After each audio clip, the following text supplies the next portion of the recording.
வணக்கம். இன்னைக்கான ஆரோக்கிய பதிவில் நாம் என்ன தகவலை பார்க்க போகிறோம் அப்படின்னு பார்த்தீங்கன்னா, ரொம்ப ரொம்ப முக்கியமான அனைவரும் தெரிந்து வைத்திருக்கக்கூடிய ஒரு தகவலை பற்றி தான் நாம் பார்க்க போகிறோம். தினசரி நாம் சாப்பிடக்கூடிய உணவுப் பொருட்களில் என்ன மாதிரியான ஊட்டச்சத்துகள் நிறைந்திருக்கு, என்ன மாதிரியான ஊட்டச்சத்துகள் நிறைந்த பொருட்களை நாம் சாப்பிடலாம் அப்படிங்கிறத நாம் தெரிந்து கொள்ளலாம். எந்த மாதிரி உணவு பழக்கத்தை நாம் தவிர்க்கும் போது என்ன மாதிரி விளைவுகளும் என்ன மாதிரி நன்மைகளும் நமக்கு ஏற்படும் அப்படிங்கிறதையும் நாம் பார்க்கலாம். அதுபோலவே முக்கியமாக இரும்புச்சத்து நிறைந்துள்ள உணவுகள் எந்த மாதிரி உணவுகளில் இருக்கிறது, இந்த உணவுகளை நாம் அதிகமாக உட்கொள்ளும் போது நமக்கு ஆரோக்கிய ரீதியாக என்ன மாதிரி விளைவுகள் இது கொடுக்க போகுது அப்படிங்கிறத நாம் தெரிந்து கொள்ளலாம்.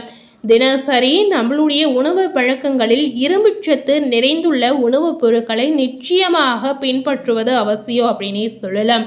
இப்போ இருக்கக்கூடிய இந்த காலகட்டத்தில் யாருமே அதை பின்பற்றுவது இல்லை அப்படின்னு சொல்லலாங்க.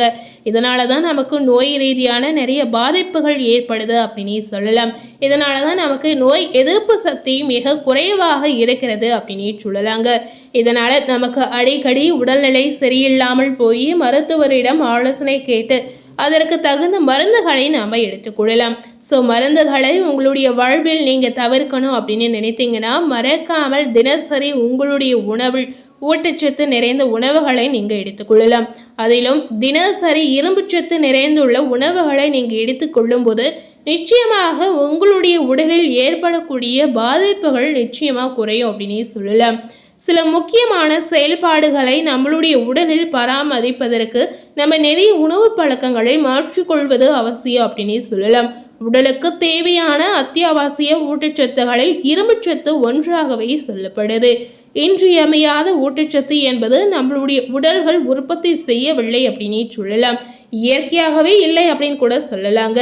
இந்த ஊட்டச்சத்தின் தேவையான அளவு உணவுகளில் இருந்து பெறுவது ரொம்ப ரொம்ப முக்கியம் அப்படின்னு சொல்லப்படுது. நம்மளுடைய உடலில் ஆக்சிஜனை உடல் முழுவதும் எடுத்து செல்வது இரும்பு நம் உடலுக்கு மிகவும் முக்கியமானது அப்படின்னு சொல்லலாம். இதனால ஹீமோகுளோபினின் அளவு நிச்சயமா நமக்கு அதிகரிக்கும் அப்படின்னு சொல்லலாங்க. ஸோ நமக்கு இருக்கக்கூடிய ஊட்டச்சத்து குறைபாடுகளை அதிகரிக்க செய்வதற்கு நம்ம தினசரி எந்த மாதிரி உணவு பழக்கங்களை பின்பற்றணும் அப்படிங்கிறத முக்கியமாக நாம் தெரிந்து கொள்ளலாம். உணவில் இருக்கக்கூடிய இரும்பு வகைகள் என்னென்ன அப்படிங்கிறத முதல்ல நாம் பார்த்து கொள்ளலாம். இது உடலால் சிறப்பாக உறைஞ்சப்பட்டு பொதுவாக காணப்படக்கூடிய ஒரு விஷயம் அப்படின்னு சொல்லலாங்க. இதனால கல்லீரல், கோழி இறைச்சி மற்றும் கடல் உணவுகள் அதிகமாக இருக்கு அப்படின்னு சொல்லலாம். அது போலவே நாம தினசரி சாப்பிடக்கூடிய உணவுப் பொருட்களில் இரும்பு சத்து அல்லாத உணவுப் பொருட்கள் என்ன அப்படின்னு பார்த்தீங்கன்னா பருப்பு வகைகள், விதைகள், கொட்டைகள், சில காய்கறிகள் மற்றும் ரொட்டி, சில தானியங்கள் மற்றும் வலுவூட்டப்பட்ட மூலங்கள் அனைத்தையுமே பார்த்தீங்கன்னா இரும்புச்சத்து அல்லாத உணவு ஆதாரங்களில் அடங்கும் அப்படின்னு சொல்லலாம். இந்த விஷயங்கள் பார்த்தீங்கன்னா மருத்துவ ரீதியாகவே சொல்லப்பட்டிருக்கு அப்படின்னு சொல்லலாம். இரும்புச்சத்து ஏன் முக்கியமானது அப்படின்னு பார்த்தீங்கன்னா இந்த இரும்புச்சத்து நம்மளுடைய உடலிற்கு பலம் பெறக்கூடிய ஒரு முக்கியமான விஷயம் அப்படின்னு சொல்லலாம். ஹீமோகுளோபின் வடிவில் எடுத்து செல்வதன் மூலம் இரத்த சிவப்பு அணுக்களில் இருந்து ஆக்சிஜனை கொண்டு செல்வதை எளிதாக செய்கிறது அப்படின்னு சொல்லலாங்க. இதனால நம்மளுடைய உடலில் செயல்முறைகள் இயல்பாக இதனால நடக்கும் அப்படின்னு சொல்லலாம். இதனால நம்மளுடைய உடலுக்கு இரும்புச்சத்து ரொம்ப ரொம்ப அவசியம் அப்படின்னு சொல்லப்படுது. மூளையின் ஆரோக்கியமான வளர்ச்சிக்கும் இது ரொம்ப ரொம்ப உதவுவதாக சொல்லலாம். உடலில் போதிய அளவு இரும்புச்சத்து இல்லாததால் பார்த்தீங்கன்னா உடல்நல கோளாறுகள் ஏற்படலாம். அதே போல இரத்த சோகை ஏற்படலாம். இரத்த சோகை என்பது உலகெங்கிலும் உள்ள பலருக்கு இருக்கக்கூடிய ஒரு முக்கியமான வியாதி அப்படின்னு சொல்லலாம். குறிப்பாக பார்த்தீங்கன்னா மாதவிடாய் காலத்தில் பெண்கள் அனுபவிக்கக்கூடிய ஒரு பொதுவான மருத்துவ விஷயம் அப்படின்னு சொல்லலாம். பெண்களுக்கு இருக்கக்கூடிய பொதுவான ஒரு நோய் அப்படின்னு கூட நம்ம சொல்லலாம்.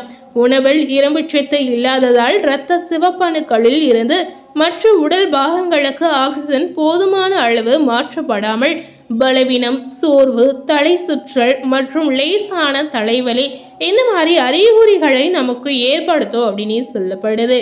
இரத்த சோகை உடல் வெப்பத்தை பராமரிப்பதில் கொஞ்சம் சிரமத்தை ஏற்படுவதனால நமக்கு அதீத தலைவலிகள் நமக்கு ஏற்படும். இதனால நிறைய விதமான உடல்நல பிரச்சனைகளுக்கு இது வழிவகுக்கும் அப்படின்னு சொல்லலாம். ஸோ இரும்புச்சத்து அதிகமாக நிறைந்துள்ள உணவுப் பொருட்களை நிச்சயமாக நாம இப்போ தெரிந்து கொள்ளலாம்.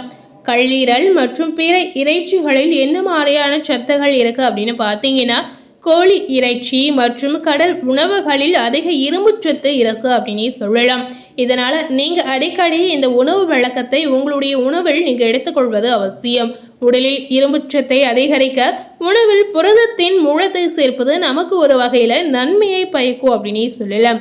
தினசரி உங்களுடைய உணவு பழக்கங்களில் எந்த மாதிரி உணவுகளை நீங்க சேர்த்து கொள்ளலாம் அப்படின்னு பார்த்தீங்கன்னா, தினசரி உங்களால் முடிந்தால் சிக்கன் சேர்த்து கொள்ளலாம். ஏன்னா வாரத்தில் ஒரு முறையாவது நீங்க சேர்த்து கொள்ளலாம்.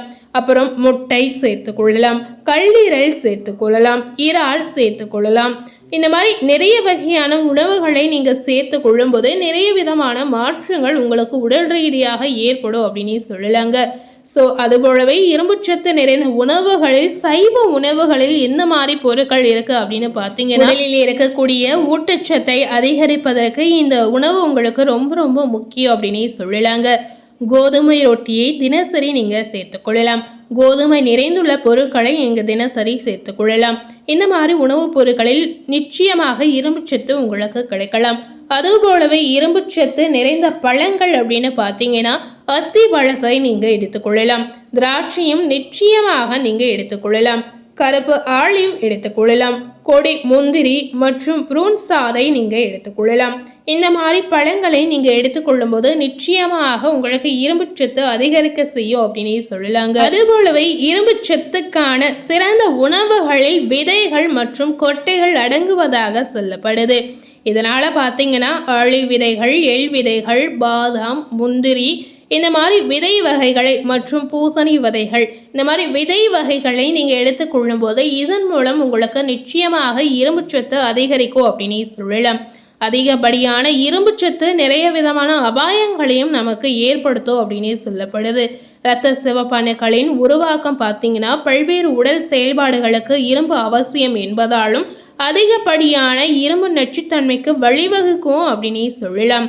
இது இரும்பு அதிக அளவு அல்லது அதிக விஷம் இருக்கக்கூடிய ஒரு விஷயமாக பார்க்கப்படுகிறது. இரும்பு அதிகமாக நாம் உட்கொண்டு வரும் பொழுது இதனால் ஏற்படும் சில அபாயங்கள் என்னென்ன அப்படின்னு பார்த்தீங்கன்னா, இரைப்பை குடல் பாதிப்பு நமக்கு ஏற்படலாம். இதனால் லேசான இரும்பு நச்சுத்தன்மை, குமட்டல், வாந்தி, வயிற்றுவலி இந்த மாதிரி அறிகுறிகளை நமக்கு ஏற்படுத்தும். அதனால் எதை சாப்பிட்டாலுமே அளவுக்கு அதிகமாக சாப்பிட்டாலும் பாதிப்பு அப்படின்னு சொல்லப்படுது. அதுபோல் உட்புற உறுப்புகளுக்கு சில வகையான சேதத்தையும் நமக்கு ஏற்படுத்தும் அப்படின்னே சொல்லலாம். இதனால் கடுமையான சந்தர்ப்பங்களில் இரும்புச்சத்து அதிகமாக உட்கொள்வது நம்மளுடைய செரிமானத்திற்கு பாதிப்பை விளைவிக்கும் அப்படின்னே சொல்லலாம். இதனால் அளவாக தினசரி எடுத்துக்கொள்வது உங்களுக்கு நன்மைங்க.